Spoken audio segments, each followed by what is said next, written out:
Are your team meetings broken? I gotta tell you, your team already knows the answer. They've known for weeks, maybe even months. They are just waiting for you to figure it out too. I know it sounds harsh, but if you are the bottleneck in your business, I would bet real money that your meetings are a part of the reason why. And there's probably an opportunity here to restructure and redesign them so they are more efficient, more effective, and more joyful for you and everyone on the team. This is especially important in an environment when things are changing quickly, when we are moving quickly on projects with our team and in our businesses. So you want to pay attention if you are working on big things and you've got change happening too, because you want everyone to be on board to mobilize and operationalize on the things you need to implement in your business. So I cannot lie. Meetings have a bad reputation. You've probably been to any number of meetings that you would say were a complete waste of your time. I have also been in meetings like that, but I've also been in meetings that were incredibly well run. There were meetings that I looked forward to each week because I could catch up, ask questions. It was a point in time where we all came together to update each other. And then I was clear on what my next set of priorities were and what I could take action on if there was a roadblock or an obstacle I was facing before that meeting, because the right people were in the room to get answers so I could move to the next milestone. If you look around a meeting room and you think about the value and the smarts and the brilliance of the people in that room, there is a lot of opportunity to move things forward in that space and time if the meeting is well designed. However, if you look around that room again and look at the brilliance in the room and look at the value, meetings cost your company money. So we want to make sure that those meetings are doing their job, that they are giving clarity to every single person on the team. So everybody in the room knows what they need to do to move forward and to move the entire team and the organization closer to your current goals. Even though meetings can be expensive, it is still important that we have them. I am not one to throw all of the meetings out. And I got to tell you, there was a season of me running my businesses where I actually thought, do we need to have meetings? Is there real purpose for this? And I believe that there is a big purpose for them. But 71% of people in organizations think that meetings are done poorly. On the flip side, 68% of people think meetings are still needed because they serve as that checkpoint to move things forward. Oftentimes, the instinct when we're moving fast is you know what to do. Just keep going. It's an email back and forth, it's a Slack message thread. It is people checking in on the fly and doing the dang thing. And there is, of course, power in that. However, that instinct can also get us in trouble because if everybody is moving and grooving and not actually checking in a coordinated way, there is a high probability that we are missing things as we move things forward. And those things that we are missing are likely going to cost us. They could also be sending us down the entirely wrong path, and we won't have an opportunity to catch it if we don't come back together in an organized fashion. So here's how I think about a good meeting. A meeting is a decision making machine, or it isn't. It's chaos. It is not productive. It is not helpful. But when you go into a meeting with intention and with a structure, you will walk out of that meeting having made a series of decisions that are going to make everyone more focused on the things that matter. So we want every meeting to produce three things and have three touch points within that meeting. What is the decision being made? What are the action steps that each person needs to take? And what are the deadlines and the timelines and the dates that we will follow up on these items at? So, what are the decisions being made? What are the actions and who is taking those steps? And what are the dates, the deadlines, and the timelines we are following? But there are many more things under this that could sort of set a meeting up for failure. Number one, too many Meetings. We want to right size the number of meetings that you have in your company, either for project specific activities, for the size of your company, for departments, etc. I, as you know, have run multiple companies of different sizes, and I've also worked within companies of different sizes and on projects that are very big and very small. And I gotta tell you, not every meeting structure needs to be the same. In one of my companies, I have a very strong operational lead. It is very focused and very clear what we need to do at any given time. It's a very cyclical, systematized business. So we do not need to meet as frequently. Do we still need to meet? Oh, heck yeah. But we have a cadence that is more spaced out than, for example, my company that I ran that had more than 50 people in the company. In that instance, my business partner and I met regularly, but we also met with our leadership team once a week. That allowed the leadership team to have the appropriate meetings with their working teams. And we also set up regular quarterly all team meetings so that everyone could come together at that point in time. So while there are many things happening and many different meeting cadences in the business, I did not necessarily need to be in all of them. I had a meeting with my business partner. I had meetings with our leadership team, and I would have other meetings as needed, or I joined department team meetings as needed. And then we had a quarterly check in with the entire company so that we could all come together and make sure we were in sync on anything and answer any questions that were showing up across teams or departments, so to speak. Then there's something in the middle. In my consulting company and online education company, I focus on two team meetings a week. One with the operations director and our technology, CRM, a little bit of everything specialist. So there are three of us who come together once a week to discuss pure execution, operations, delivery, taking care of our clients with a little bit of strategy mixed in. The second meeting we have every week is purely a marketing meeting where then our marketing ads manager joins us, our social media manager joins us, and we focus in on a more specific topic. Will there be other meetings throughout the week? Maybe. Like last week, I had a very specific meeting with our social media manager. When we're kicking off a new project, we may meet with specialists or we may come together just on that project. We may come together to do deep work, but those are purpose-driven meetings. So again, the goal here is to right size the number of meetings that you have based on what you are working to accomplish at any given time, as well as the structure and the size of your company. Before you schedule any meeting, I want to also invite you to consider these three questions to make sure a meeting is actually necessary. So before you put anything on the calendar, ask yourself, what do we need to do or decide at this meeting? Who actually needs to be in the meeting to support us in achieving that goal? And what happens if we don't meet? And if the answer to that question is not much, then rethink if you need to have the meeting at all. Remember the information that we have that 71% of people think meetings are not well done?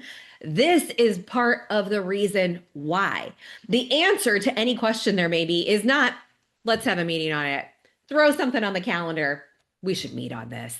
Maybe you should, but maybe you should not. So just check yourself to make sure we're putting something productive on the calendar. This benefits everyone in the organization, including you. You don't need a million meetings on your calendar. Now, we asked the question, who needs to be in this meeting to move that decision forward? But I want you to think about keeping your meeting participation kind of lean. Because what happens when you have too many people in the room? Social loafing can occur. I've done it. I've been there. I am not calling anyone out. But when there are more than 8 people in a meeting, oh, somebody else is likely going to answer that question or share if they disagree with something. So I can kind of sit back. Or if there are more than 8 people in the room, we start to observe and see that, oh, okay, they got that covered. I don't need to share on that. I can rethink that. I can withhold. We observe the room first before we start to speak out. Now, converse that with if there are four people in the room. I am likely going to have to participate in this. I can't hide. I can't let someone else speak instead of me. I have to be an active participant. Now, this is different than the all hands sort of meeting that I mentioned that I would have with my team quarterly. In that meeting, you could see that not everyone is going to speak. Someone else will ask a question that I am thinking. So that load is taken off of my shoulders to participate. That is okay. That is a space and time when it makes sense for this to be a meeting, although really that's less of a meeting and more of a presentation, a Q&A session, a forum, a town hall style. So there are certainly different types of meetings. But if you've got a decision and you need to move things forward, don't invite too many people to that meeting. You want to keep it lean so that every voice in the room is heard, because that's when we're going to get the diversity of thinking. That's when we're going to get inputs that we might not have thought about before, or questions are going to be asked that someone needs to ask for us to really make sure we are on the right track here. So really think about who needs to be invited and what the role of each person in the room is. Again, that's not to say that you might move out of these bounds a little bit, but you may also say, hey, so and so is here to listen because this is going to impact what they are doing next. So if there's an expectation that someone may not be actively participating in this meeting, just mention it, just say it so that that is called out. But generally speaking, when everybody is invited to a meeting, it's because we want to hear from you. You've got perspective on this that we want to hear, or you're listening to carry it forward to your next meeting where you're going to implement on these things. Here, this is one of my biggest, most important, we've got to have this in place pieces of a meeting. And that is the dreaded agenda. I know, I know. I hate taking time before a meeting to prepare an agenda. I just want to get to the meeting. Let's do this thing. Let's go. However, it is so important that we know what we are going to be talking about at this meeting for many different reasons. Number one, an agenda is going to help us stay on track so that we don't go overtime in any of our meetings. We want to be respectful of people's time. So if you've got an hour blocked for the meeting, you have 4 items to cover, you've got about 15 minutes per item. So if you get through the first item, you're like, oh boy, that took us 30 minutes. We only have 10 minutes left for each of the remaining 3 items on this agenda. Call that out, right? It also gives you an opportunity to bring the meeting back into focus. Hey, everybody, we've got 4 items on the agenda. We are at our time mark for this one, but it sounds like we need a little bit more time on this. Do we want to continue knowing that we might not be able to cover everything, or do we want to put this in a parking lot and schedule a follow-up just for this? You've got options. Speak to those things, bring them to the attention of everyone so we all know, okay, we are tracking to our schedule. I'm going to stay on track here and everybody knows it. Call it out. I want to be, again, really respectful of everyone's time. And so that if this meeting looks like it's going to go over, I can notify someone that, hey, I'm going to be running late. This one's definitely going to go over.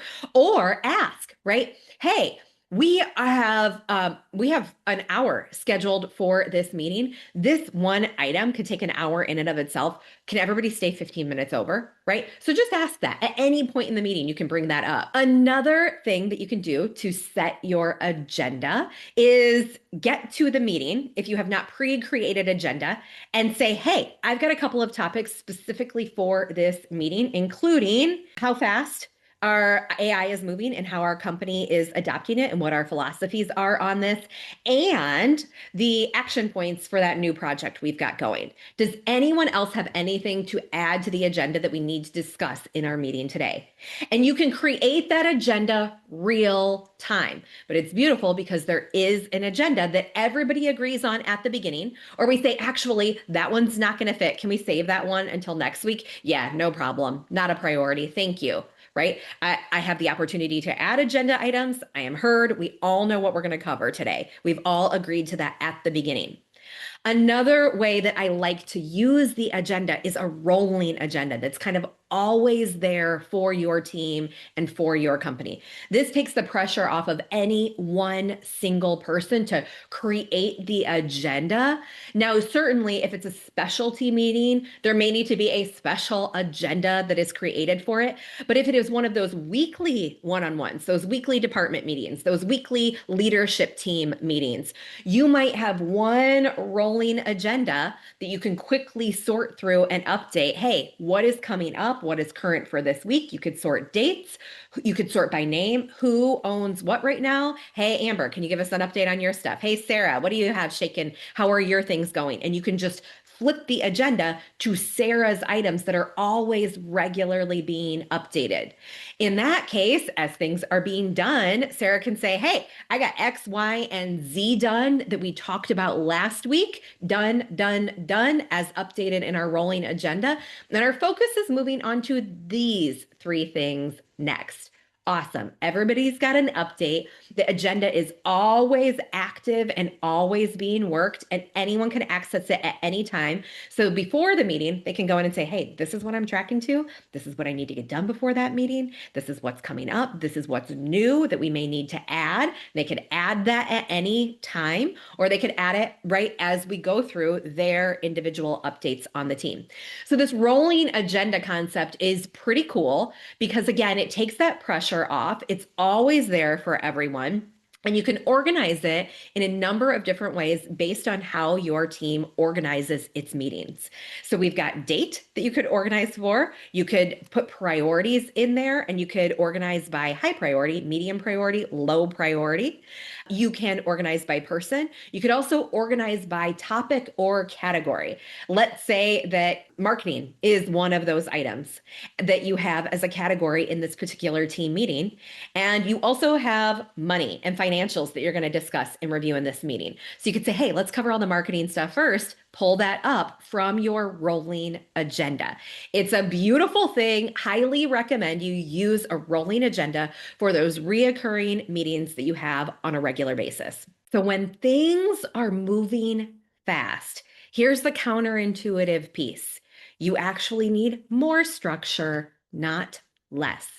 When things are moving fast, you've got to have a closer eye on culture. When things are moving fast and people on your team are asking the same question over and over, we've got to pause to check in.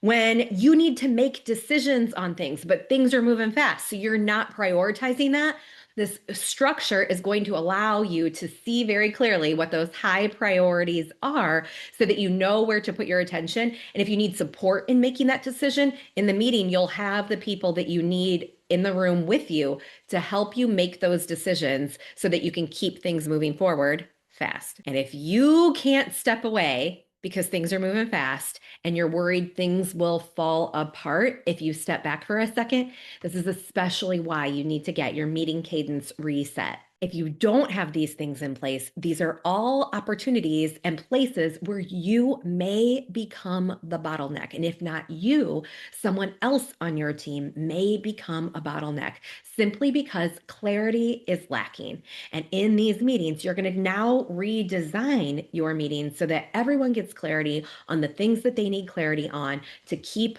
moving forward. The goal of a good meeting is that everyone leaves on the same page and knowing what they need to do, not asking again, hey, what about this? What about that? What are we doing? Where are we going?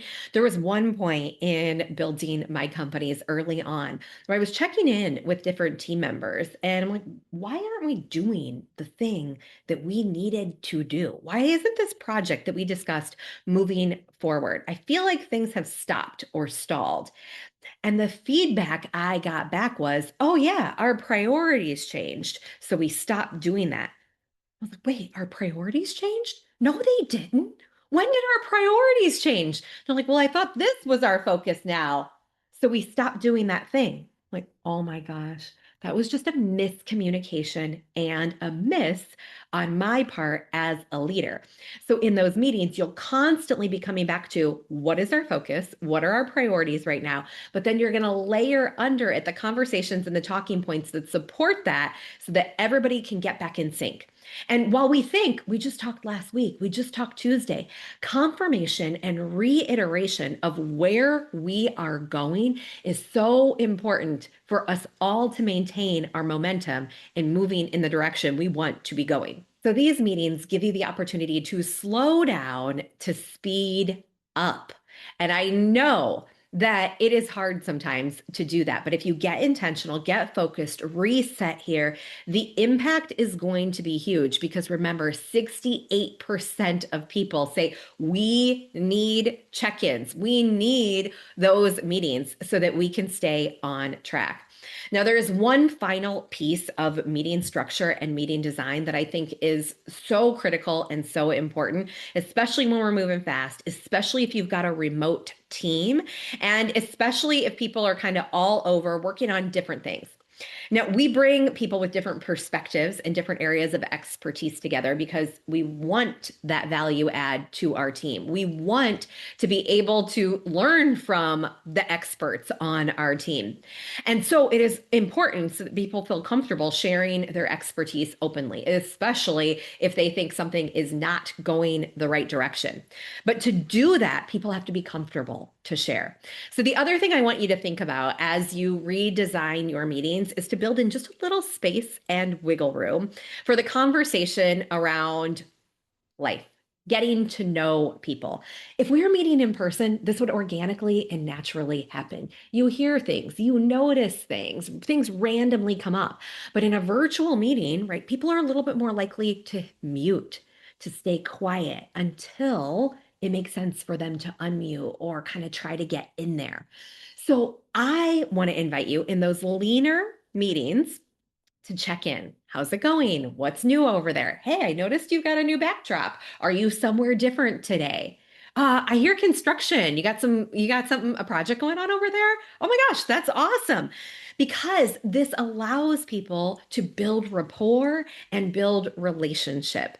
And that rapport and that relationship that you build in your meetings is going to go so far in serving, number one, getting you to where you want to go. But maybe, if not more importantly, it's going to make it more fun and more engaging to work on your team.